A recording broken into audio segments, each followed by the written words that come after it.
व त्याच्या सर्व नागरिकास सामाजिक, आर्थिक व राजनैतिक न्याय, विचार, अभिव्यक्ती, विश्वास, श्रद्धा व उपासना यांचे स्वातंत्र्य, दर्जाची व संधीची समानता निश्चितपणे प्राप्त करून देण्याचा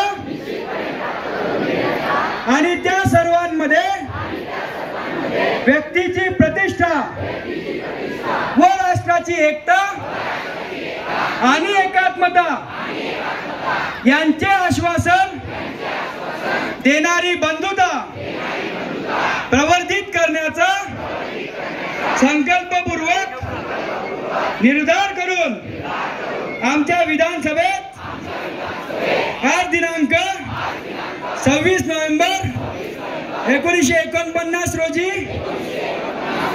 याद्वारे हे संविधान अंगीकृत आणि अधिनियमित करण्याचा व स्वतःप्रत अर्पण करीत आहोत।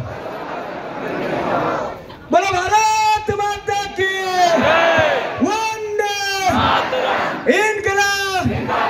कार्यक्रमाची रूपरेषा पूर्ववत चालत राहणार।